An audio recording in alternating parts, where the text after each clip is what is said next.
तो स्टूडेंट्स, आज का जो हमारा टॉपिक है वो है बेसिस ऑफ क्लासिफिकेशन।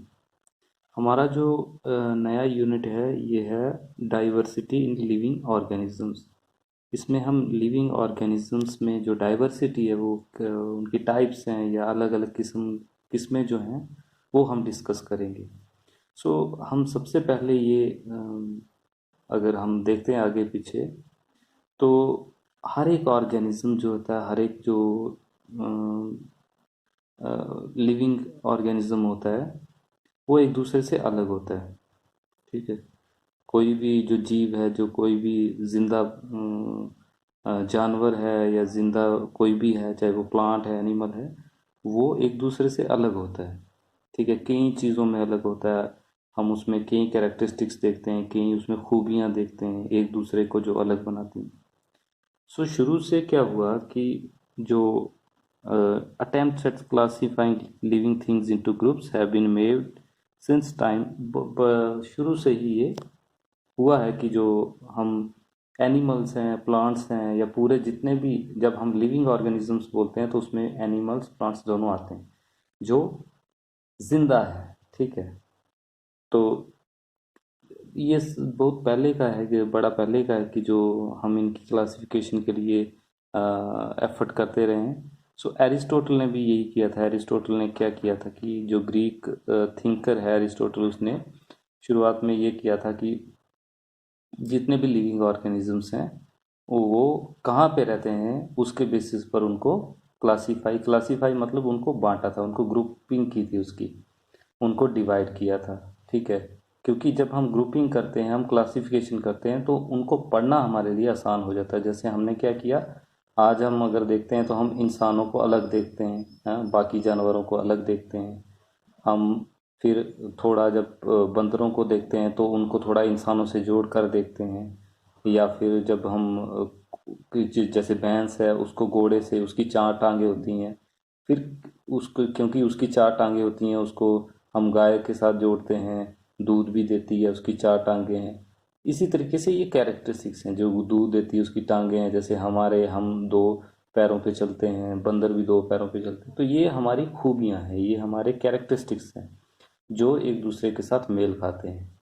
और यही शुरू से रहा, शुरू से इन्हीं चीज़ों पर डिस्कशन होके, यही चीज़ों को डिस्कस करते हुए, इन्हीं चीज़ों को माइंड में रखते हुए, दिमाग में रखते हुए चीज़ों को क्लासिफिकेशन, इनको लिविंग ऑर्गेनिजम्स को क्लासिफिकेशन इनकी की गई। सो एरिस्टोटल ने क्या किया, इनको क्लासिफाई किया लिविंग ऑर्गेनिजम्स को। जब हम लिविंग ऑर्गेनिज्म, तो प्लांट तो एनिमल दोनों हम इनको लेते हैं। इसमें हम एनिमल, बड़े से बड़ा एनिमल लेते हैं, छोटे से छोटा एनिमल लेते हैं। ठीक है। छोटे से छोटा प्लांट लेते हैं, बड़े से बड़ा प्लांट लेते हैं या ट्री लेते हैं।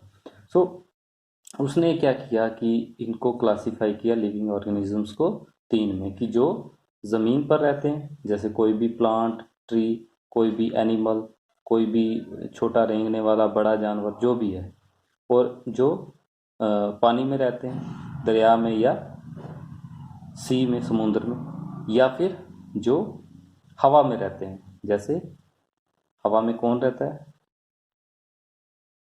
माइक्रो ऑर्गेनिजम्स होते हैं। ठीक है। कुछ ऐसे जो हवा में रहते हैं। लेकिन उसके उसकी में खामियां क्या थी, उसमें प्रॉब्लम्स क्या थी? उसमें प्रॉब्लम ये थी कि अगर आप ये जो तीनों में उसने डिवाइड किया, लिविंग ऑर्गेनिजम्स को क्लासिफाई किया, उसका ये सबसे बड़ी खामी ये थी कि अगर आप ज़मीन पे ही देखो तो आपके को अलग अलग किस्म के, एक ही जगह पे एक एक अलग अलग किस्म के जानवर मिल जाएंगे। ठीक है। चाहे वो प्लांट्स हों, चाहे एनिमल्स हों, या फिर आप देखो कि खाली एक रिवर में या सी में, समुंदर में कोरल्स होते हैं जो कैल्शियम कार्बोनेट के बने होते हैं, वो अलग होते हैं।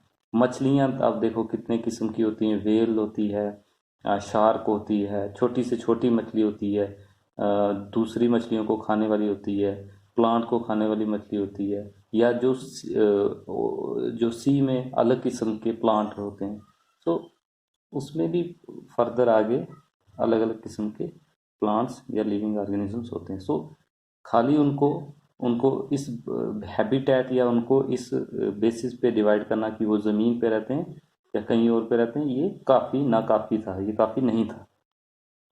फिर उसके आगे ये चलती रही, ये जो क्लासिफिकेशन की है वो जर्नी चलती रही वो।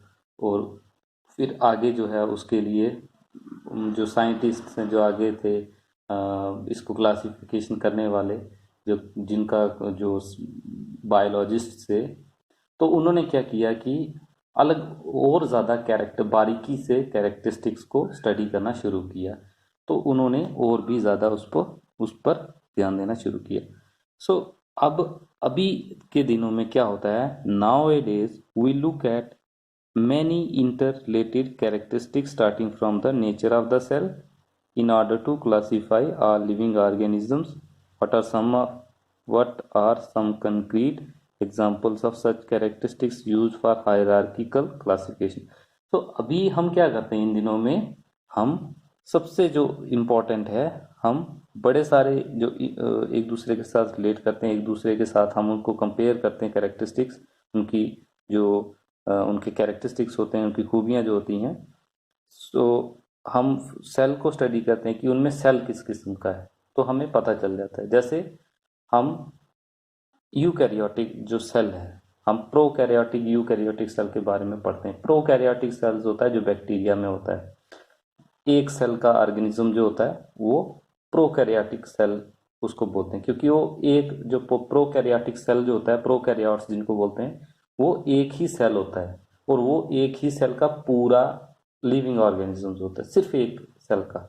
यूकैरियोटिक सेल जो होता है वो यू मतलब ट्रू सेल, जो सही सेल, मतलब जो कंप्लीट सेल होता है। एक प्रोकैरियोटिक भी कंप्लीट होता है, लेकिन वो सिर्फ एक सेल होता है, उसमें कई चीज़ें लैक करती हैं। जैसे यूकैरियोटिक सेल में क्या होता है, a eukaryotic cell has membrane bound organelles, इसमें जो ऑर्गेनेलिज होते हैं, जो माइटोकॉन्ड्रिया हो गया, जो इसके अंदर होती हैं, उसमें लेयर ऑर्गेन उसमें मेम्ब्रेन होती है। इसकी जो बाहर वाली होती है जो यूकैरियोटिक सेल में प्लाज्मा मेम्ब्रेन होती है, जबकि उसमें क्या होता है, उसमें सेल वॉल होती है प्रोकैरियोटिक सेल में, और एक ही सेल का होता है। विच एलो, इसमें क्या होता है यूकैरियोटिक सेल में, which allow cellular processes to be carried out efficiently, तो इसमें एफिशिएंटली हर एक प्रोसेस होता है। सो ये जो है सेल के बेसिस पे भी होता है। फिर उसके बाद कि सेल ग्रुप में है या इंडिविजुअल है, उसके बेसिस पे भी हम उसको डिवाइड करते हैं। फिर हम ये देखते हैं कि उसमें डिवीजन ऑफ लेबर है, यानी सेल जो है वो अलग अलग किस्म के आगे जाके बनेंगे। ठीक है, कोई टांगे बनाएगा, कोई हाथ, लेकिन प्रोकैरियोटिक सेल तो एक ही होगा।